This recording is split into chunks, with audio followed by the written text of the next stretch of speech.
Hey folks, it's Nate. It's time I got back to the drawing board, and today we're going to look at Foreign Agent by Narwhal. I spoiled this last weekend when it arrived in the mail, and it's taken me a little while to get to it because, well, it's a longer book, and as normal, I've read it twice, and there's a lot in here to think about. It's a very meaty book, and it is not a book that holds your hand. It does exactly what comics should. It shows you a lot instead of telling you things straight out, and as a result, you kind of have to think about what is in it. So it's kind of taken me a while to get to it, but I'm ready to talk about it now. And we're going to start with actually something I don't normally have to do, and that is a mandatory disclaimer. Narwhal and I have collaborated a couple of times. He's paid me to do some writing for him. It's a lot of fun. But unlike most of the products I review, Narwhal and I have a business relationship. We might even call each other friends, or at least close acquaintances.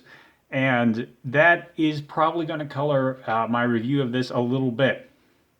So it's just to get that out there. I'm not just reviewing something I purchased. I'm reviewing something that I bought from a person I consider at a casual friend or a business partner or both. However you want to look at that. So that is something you need to keep in mind as we talk about what we are looking at. Beyond that, the form factor of this book is really good. This is actually, I think, probably the nicest feeling, like just the feeling of holding this book in your hand. One of the nicest books I've bought off of a independent crowdfunded comic provider. It's just, it feels really good. And it's got a nice feeling cover. The page stock feels really, this is not like magazine paper. This feels more like art book paper. This is really substantial stuff, and it feels good. So, binding quality is good. All in all, for a trade paperback, this is a great specimen. Even though I've read it twice, cover to cover, and I flipped it open to look stuff up to refresh my memory on points. There's no significant curling. There doesn't seem to be any bend or set to the pages, and that's for paperback printing, which tends to be on the cheaper side of things. That's all really good. Let's talk about the art. This is a different take for Narwhal. If you've read Earthbound, you're probably used to art that is very loose and very light on details, but that fills in a lot with color and creates kind of a sense of motion and flow with the coloring and the shading across the page. And of course, this book, as you can see, is almost entirely in black and white. The covers are in color, but the pages themselves, black and white. Now, a couple things on this. A lot of people feel like you should really get color in books. Personally, I actually prefer black and white art for the most part. There's nothing wrong with color per se, but I just feel like it has that classic kind of timeless look to it, whereas coloring changes so much over the years with the addition of digital coloring or different painting techniques and printing techniques changing how color can be put down. I kind of feel like you can date a comic that's in color just by looking at its coloring. And black and white feels a little more timeless to me, so I kind of prefer that. That's just a matter of taste, and I think whether you like the black and white nature of this comic or not is also going to be a matter of taste. But I do have a couple of criticisms for the art here. The composition-wise, I feel most pages could use a little more black in them, just to give a better sense of depth and scale. Like a page like this seems very flat. Of course, this is a pretty flat panel right here. They are all pretty much at the same depth, but a little darker tones here and lighter tones in the foreground would really help this image pop. And give us a sense of the depth in this room, even though that wouldn't be entirely appropriate for the lighting of this room because they are underground in an enclosed space. There are other places where it feels like you could use some hard blacks and bright whites to kind of give panels a sense of scale, mostly in the earlier parts. I think it does get better as time goes on. Let me see. I remember there was one panel in particular I saw and I thought, yeah, definitely there, but where is it? No, no, no. Okay, I'm not gonna be able to find it now. There are other examples I felt of panels where you could do with some stronger contrast to help give depth and let pages breathe. On the whole, there's not a whole lot of solid blacks or bright whites in this book, and I feel like it gives the whole book kind of a muted tone, and that is thematically appropriate in some ways. This is not a bright or energetic story, really, so maybe that's not terrible, but on the whole, I still think hard blacks and bright whites in the composition of most pages would have improved things. So let's talk about the story, because that's where this book really shines. This is not, as I said, it's not an easily digestible story. It doesn't throw a whole lot in your face, except for what I kind of think of as the chapter loading screens. Let me find the first one. So you kind of see an inventory of the two protagonists at the beginning of every chapter, and it shows you all the stuff they have and updates it as circumstances change. I thought that was a nice touch. Like, you can see that they have a revolver with 4 bullets in it, and they have a flashlight with a couple of spare batteries, cigarettes, a lighter, a canteen, a map, etc. And this changes chapter to chapter as they pick up or lose stuff. So that's pretty nifty. But the story is kind of a question mark, and kind of at the same time extremely simple and kind of hard to parse out. So basically we have 2 soldiers and 3 civilians, and they wind up trapped in a house together. Why the 2 soldiers are there and not with their unit is unclear.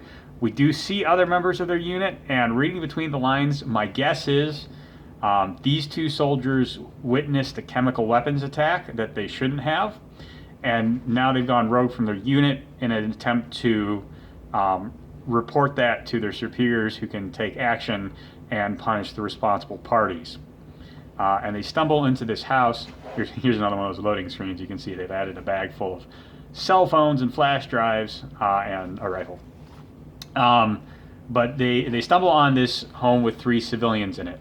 And I'm not sure what the relationship of these 3 people is. They have Harold, Alexandria, and Thomas. And you can see here, August calls them a family of 3. Or maybe that's Piper. I'm not sure which is speaking there. Maybe that's Piper. Piper is the blonde one, and August is the brunette. But I'm not actually sure how these 3 are related. My initial impression was that it was a father with his daughter and son. Some things in the story make me much less confident that is the case, without spoiling anything. I kind of wonder if we have 2 war orphans with somebody who picked them up off the street.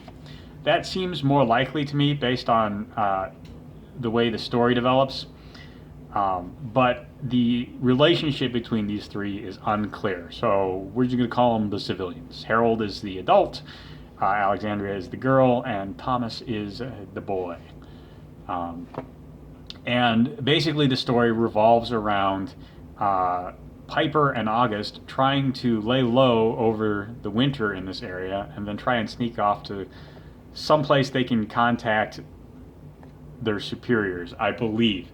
We know they're trying to get somewhere and report something. Again, what is unclear, but we see evidence of a chemical weapons attack later on, and it doesn't seem to surprise either Piper or August, so I presume that is what drove them to desert and try and rat out their former unit mates.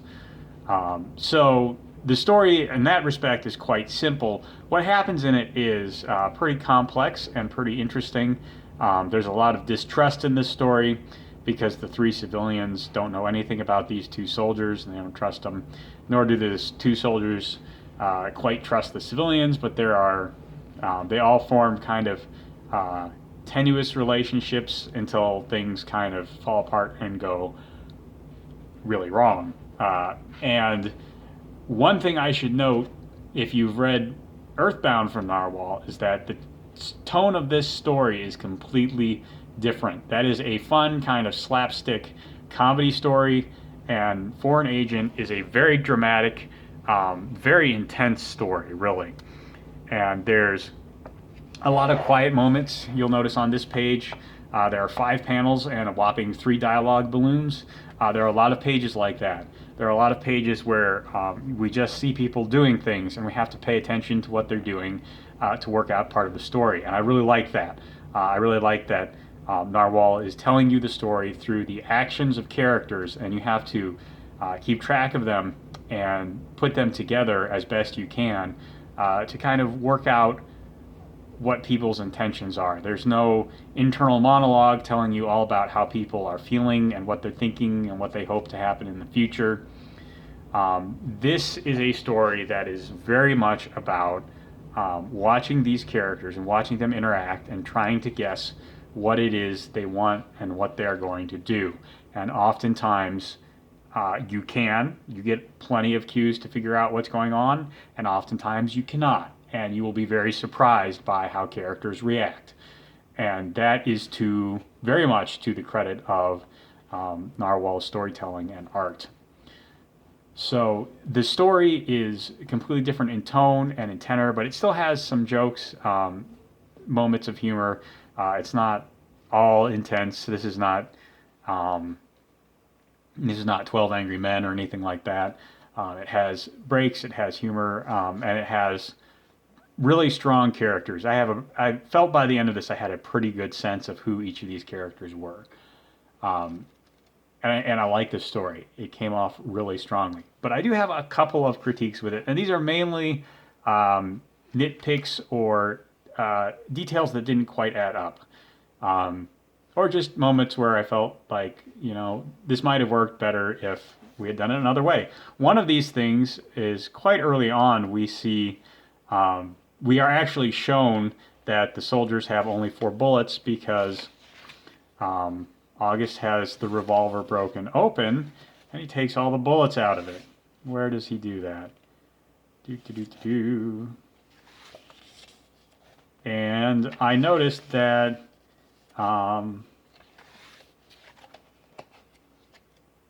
okay, I really should have found this page and marked it earlier, but what you gonna do? Okay, here it is. So he has a cavalry style revolver, which is interesting. And you can tell it's cavalry style because he breaks it open completely, like the entire frame comes apart. Cavalry revolvers do that so that because when an officer was riding mounted, he wanted to be able to break the weapon open with one hand. So he would place the revolver around against his thigh, and then the whole thing would break open. But most revolvers, including pretty much every revolver that is made today, since there are no longer cavalry in the army, they break open to the side. So the cylinder ejects to one side, and the frame is a single piece, so it's stronger and it doesn't wear out. And these guys are army officers, or at least infantrymen. They could be enlisted. And it just strikes me as really odd that a modern military revolver would break open like this rather than eject to the side. And again, that's a major nitpick. This could even be like a personal weapon that August bought and brought with him into combat. That happens a fair amount, I understand, and I don't know. It's possible, but if this is meant to be an army revolver, it would not be this kind of revolver.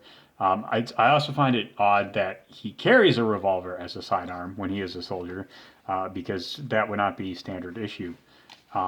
So again, these are nitpicks. These are nitpicks that just struck me as a little weird as I was reading this. I was kind of curious why August had this revolver instead of a semi-automatic pistol, and why he was carrying that instead of a typical officer's sidearm. Now you could be thinking, oh, what if this is set in the past and revolvers is all they have? Well, cell phones are a plot point later on, so it must be a fairly modern setting. So again, the revolver, kind of a question mark. There's another scene here where they're outdoors and August is chopping wood. Here we go with no shirt on, and Thomas drops a bucket of water on Piper. And all of this is a bit weird because the story takes place during the winter. The goat freezes to death one night, and yet here we have, the kid throwing water on people as a prank, and August working with no shirt on. I was actually really thrown by this because I thought more time had passed than actually had. I thought it had been months and maybe we're up to early spring. But no, this seems to be just a day or two after August and Piper arrive. So this was just a confusing moment. And apparently this was a warm snap. I really could have used an establishment of the time of year. Not a date, not necessarily a day of the week, but a time of year. Like, is this late February? I could totally see this weather then, but not in the middle of January or very late December. So yeah, that was also very confusing. And the third thing was just a visual element. Partway through the story, Alexandria cuts her hair, and she winds up looking like this, and it was confusing because you can see these two panels, at a glance, I thought this was supposed to be August, who you see in this panel down here. But I'm pretty sure now it's Alexandria, having read through this whole thing. So changing Alexandria's hairstyle actually made it harder to tell the characters apart at some point, in some parts, and that was, I think, not the greatest decision. Or at least giving her this hairstyle. Changing it to something else would have been all right. But I had a lot of question marks at some points during this story. So yeah, not everything there, not every storytelling decision here is brilliant. There are some downsides, but all in all, I think it's pretty great. One of the things I do like is as well as these end of chapter pages, and there's a roll of film and a notebook or notebook paper that plays a recurring role in the story. We never see what's on the roll of film, and I presume like these are pictures that are developed off of it later as the army is analyzing all the stuff that's left over at the end of the story. And I really like to see this because it gives you some context of what happened to build up to this point and how things might have gone south and set up the events we see. But again, it's not explicit, and so you really get to have that feeling of when you reread it, you look at all these and you try and put them in the context of what's happened in the story, and it's great fun. It's really a nice mix of puzzling details and yet a clear and straightforward situation to try and slip them all into. So Narwhal has accomplished something really special here, and I know that his style of illustration and his storytelling sensibilities are not going to mesh well with everyone. Oh yeah, I mentioned the drawing. I forgot to say this. He got a couple of people to do these drawings that the two groups of people used to communicate, because the civilians speak French and the army people speak English. So there's no clear sense they have no clear sense of what the other is saying. There's a lot of guesswork in play here. And these illustrations are kind of how they try and communicate with each other or amuse each other, because they can't speak directly. And that adds, another layer to this story, where we have these details that don't always add up. And they don't always know what the other side of the equation is doing. So that adds a lot of tension and a lot of suspicion to the situation. So yeah, again, Narwhal has accomplished something really cool here. And for people who like a character-focused story with a strong emphasis on establishing and paying off story elements, like every bullet for the weapons that the characters have is accounted for over the course of the story. They all have a purpose, and they are even sometimes counted out for you. That's really nice. Not everyone is into that kind of storytelling.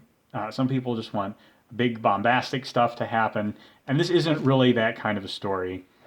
Some people just want to laugh and not work too hard for their story, and this story really wants you to get invested emotionally and as well as mentally, working out everything that is going on and how it's going to play out.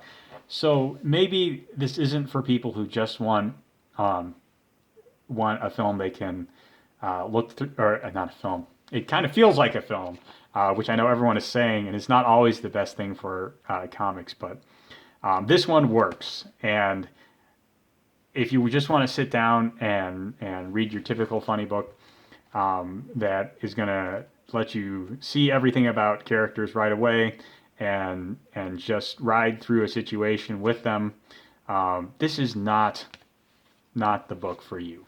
But if you want to really dig into the story, if you want to analyze it and think about it and try and fit all the pieces into place yourself, once the story is over, then you are really going to love this.